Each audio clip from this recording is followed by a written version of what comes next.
Bismillahirrahmanirrahim. Assalamualaikum warahmatullahi wabarakatuh. Alhamdulillahirrabbilalamin. Wassalatu wassalamu ala ashrafil anbiya wal mursalin wa ala alihi wa sahbihi ajma'in. Pada hari yang penuh barakah ini, kami daripada PAI 5 akan membentangkan pembentangan kertas kerja. Baiklah, ahli kumpulan kami terdiri daripada 8 orang. 4 daripada kami merupakan editor, manakala 4 lagi merupakan presenter. Okey, saya akan memperkenalkan 4 editor kami, iaitu yang pertama Nurul Adriana binti Nur Hisham, Wan Nur Amalin Husna binti Wan Muhammad, Nurul Ain Sofiah binti Muhammad Noh, Aina Syahirah binti Muhammad Noh. Baik, untuk presenter pula, saya sendiri iaitu Syazah Farahia binti Syekh Amir, Nur Anis Syafira binti Azman, Nur Syifa binti Bukhari, dan akhir sekali Syarifah Nur Adawiyah Farzana binti Said Akil.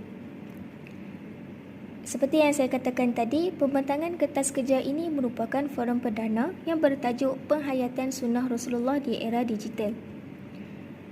Forum ini akan dijalankan pada 30 Disember 2021 di platform YouTube channel dan dianjurkan oleh Jabatan Pendidikan Islam dan Moral serta Institut Pendidikan Guru Kampus Darul Aman.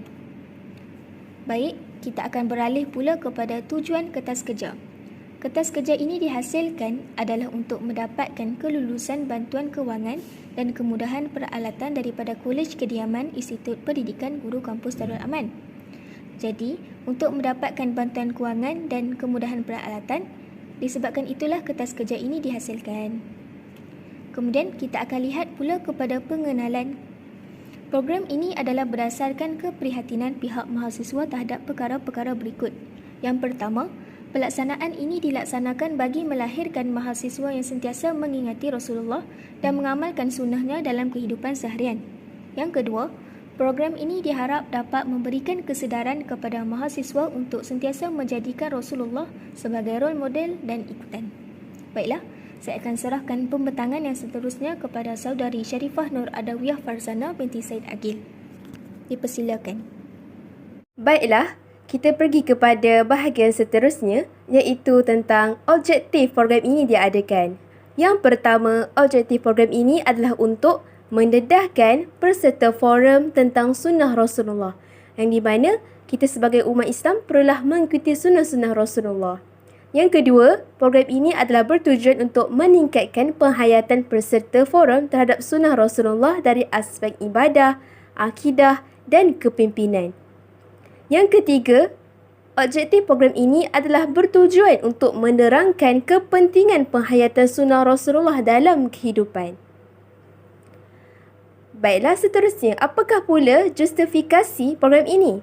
Forum perdana ini perlu untuk dilaksanakan demi meningkatkan tahap kesedaran dalam kalangan mahasiswa tentang pentingnya sunnah Rasulullah SAW dalam kehidupan untuk mendapatkan sebuah kehidupan yang ideal, khususnya kepada bakal pendidik supaya mereka lebih bersedia dan mahir dalam mengawal keadaan semasa menjalankan tugas.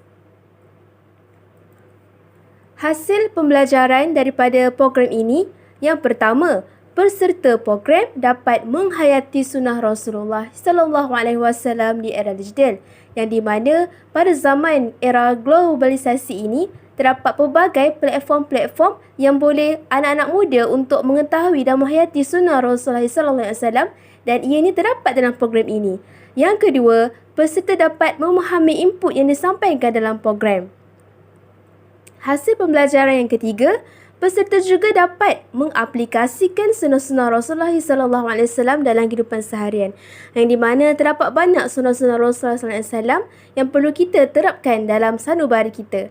Yang keempat, peserta dapat belajar tentang kepentingan sunnah Rasulullah SAW dalam kehidupan. Hal ini kerana siapakah lagi yang ingin mengikuti sunnah Rasulullah SAW selain daripada kita sebagai umat Nabi Muhammad SAW. Baiklah, untuk pengetahuan semua, program ini adalah bertarikh pada tanggal 8 November 2021, iaitu jatuh pada hari Isnin, dengan menggunakan platform program YouTube channel iaitu BNK Channel. Senarai jemputan dan penceramah iaitu Profesor Madya Kamal Aiman bin Khairul Azri, Datuk Dr. Muhammad Irfan bin Azhari serta Dr. Abdullah bin Kamarudin iaitu merupakan moderator program ini. Baiklah, sekarang kita akan beralih kepada kumpulan sasaran dan peserta. Program ini akan disasarkan kepada seluruh warga Institut Pendidikan Guru Kampus Darul Aman dan warga maya. Sekarang, kita akan beralih pula kepada tentatif program. Untuk makluman semua, program ini akan berlangsung pada 8 November 2021 yang akan dimulakan dengan ucapan aluan moderator pada pukul 8.45 malam.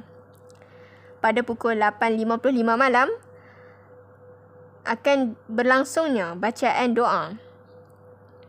Majlis pula akan bermula pada pukul 9 malam dan disusuli dengan penyampaian cenderahati pada pukul 11.30 malam. Dan seterusnya, peserta akan bersurai pada pukul 11.45 malam. Baiklah, saya akan menerangkan dengan lebih lanjut tentang senarai ahli jawatan kuasa pelaksana dan senarai tugas. Penaung bagi program ini ialah Kolonel Kehormat PA Haji Hashim bin Asman, Pengarah Institut Pendidikan Guru Kampus Darul Aman. Penasihat bagi program ini ialah Puan Hajah Fazliah binti Hashim yang merupakan pensyarah Jabatan Pendidikan Islam dan Moral. Program ini akan dipengerusikan oleh Kamal Aiman bin Khairul Azri. Seterusnya, kita akan melihat kepada timbalan pengerusi bagi program ini. Timbalan pengerusi ialah Muhammad Irfan bin Azhari dan setiausaha ialah Abdullah bin Kamarudin.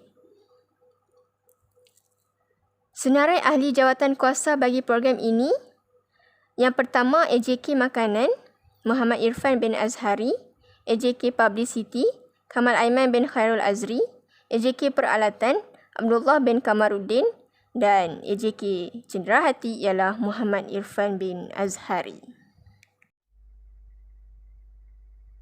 Baiklah, sekarang kita bergerak kepada slide yang seterusnya iaitu anggaran kewangan. Jadi bagi bahagian kewangan, kita akan menggunakan pendapatan sebanyak RM2,000 daripada peruntukan Jabatan Pendidikan Islam dan Moral. Seterusnya, RM2,000 ini akan digunakan untuk beberapa perkara, iaitu yang pertama adalah bayaran bagi penceramah, iaitu 2 orang penceramah, Profesor Madya Kamal Aiman bin Khairul Azri dan Datuk Dr. Muhammad Irfan bin Azhar. Bayaran penceramah ini adalah sebanyak RM1,900. Dan yang kedua adalah untuk cenderahati. Cenderahati ini ialah goodies bag yang akan diberikan kepada 2 orang penceramah iaitu sebanyak RM30.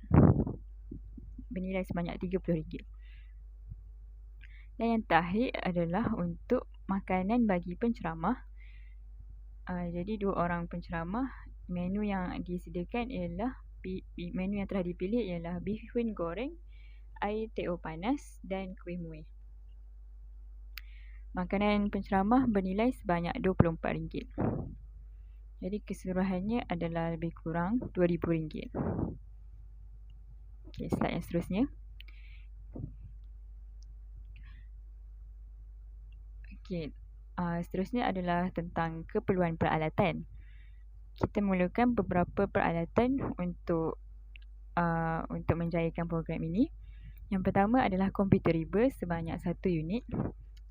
Yang kedua, layar LCD 2 unit.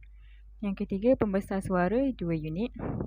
Yang keempat adalah mikrofon sebanyak 4 unit. Kipas 4 unit. Dan yang terakhir sekali adalah dulang sebanyak 2 unit. Untuk pengetahuan semua, kesemua peralatan yang digunakan adalah sedia ada untuk menjimatkan perbelanjaan. Jadi, tak termasuk dalam kita punya anggaran kewangan tadi. Sebagai penutup, diharapkan kertas kerja ini akan mendapat pertimbangan yang sewajarnya daripada pihak berkuasa bagi melancarkan program yang telah dirangka ini. Segala kerjasama daripada pihak berkuasa didahului dengan sekalang ucapan terima kasih. Sekian sahaja daripada kami. Assalamualaikum warahmatullahi wabarakatuh.